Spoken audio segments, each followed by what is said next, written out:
Hi everybody, welcome back to Cabin Creek Homestead. Today's the day to pick this gorgeous pumpkin, and I want to tell you all about how we started this pumpkin patch from start to finish and everything I learned along the way. Come and see it, Andy.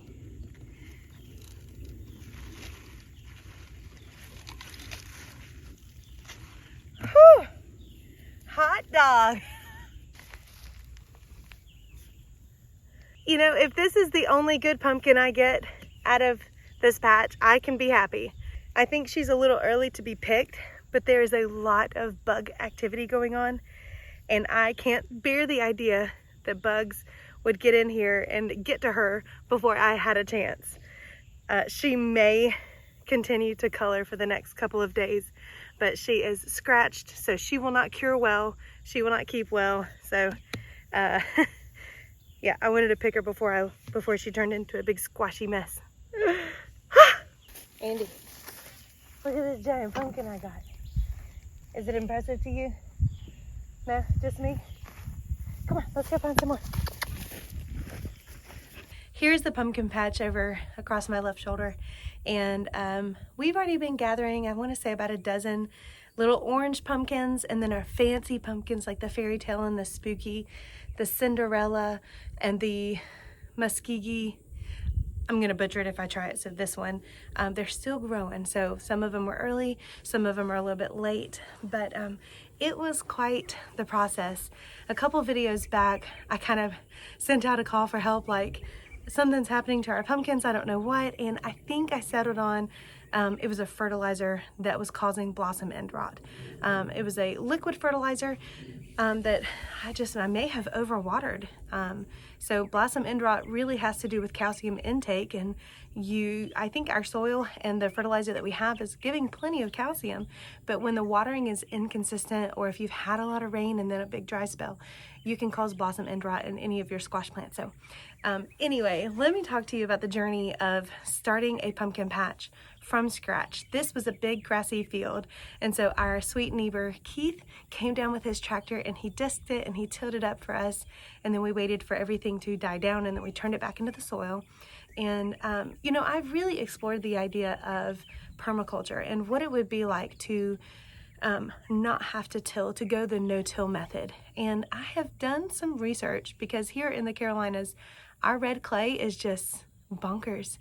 It is really compacted. And so I love the idea of laying cardboard down and putting a ton of compost on top, so that we could kill off grass and add nutrients to the soil and change the composition of red clay. But I think that method is for a few very privileged people, you know what I mean? I was able to do it on a small scale in a landscape that I did in front of our barn, but I simply don't have that much compost. I'm composting 100% of our animal droppings, kitchen clippings, and kitchen scraps, and it's not making enough to cover a half an acre of pumpkins. So if you can afford to bring in you know, compost or really good soil from somewhere else, then go for it. More power to you. But that's just not something I had available. So also growing in the clay without tilling it up is not an option for a lot of the foods that we can grow here. There's some, my goodness, that was really close to my face. Did you see that bird? Growing in clay soil is really tricky for a lot of vegetables, and given the scale that we were doing pumpkins on, I didn't want to gamble. I didn't want to risk just planting in hard clay, so tilling it up was the way that we went. Now, my plans for this growing spot in the future, I don't think I'm going to need to till it again. It is still quite fluffy. I am going to plant a cover crop. I think we're going to go with buckwheat, and then we're going to crimp it down after it grows, and then we're going to cover it in like a big tarp. That's the word. Words are hard. And yeah, we'll cover it in a big tarp, and all of the green growth that grew is just going to decompose, and it's basically like growing your own fertilizer. So that is our plan for this area. But anyway, getting into how we grew the pumpkins. Like I said, we had the area tilled up, and after everything died down, we went ahead and scraped out our rows. I didn't hill up the rows that I was planting in. I didn't feel the need to it. Mounding up your hills just kind of helps that area to warm up faster, and it speeds up your germination. But when we planted, it was already really, really hot. So I didn't feel the need to get a jump on the germination of the seeds. And then we laid out extensive watering system. Our drip irrigation went out there, and it was connected to a timer. So, and then that week, that after we planted, my husband and I went to London for a week. So we came home, and I remember the first thing I did was run out to the pumpkin patch, and there were tiny little sprouts everywhere. I was so happy. So I know that all gardeners, when they go on vacation, the first thing they do is like go check on the garden. We fertilized regularly with Garden Tone, and that's made by Espoma. It is just one of my, if you don't really know what your plant needs, Garden Tone for your fruits and veggies is just a great all-purpose fertilizer to go with. And so we fertilized with that, I want to say 3 separate times. And I tried a liquid fertilizer, and the week after that liquid fertilizer was put on, we lost a ton of fruit to blossom end rot. So I think I'm going to stick with granular for now.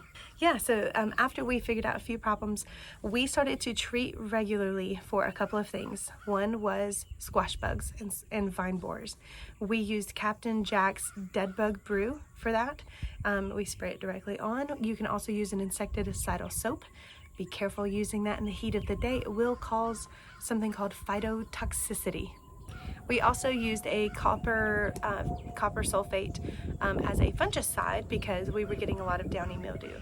Anyhow, let me show you what it was like to start with nothing but a grassy field and turn it into a giant pumpkin patch. And here we are a couple of months later, and we're already gathering about a dozen jack-o'-lanterns, and we're starting to see some really big ones like this get ready. So this is what it was like for us to grow pumpkins for the very first time.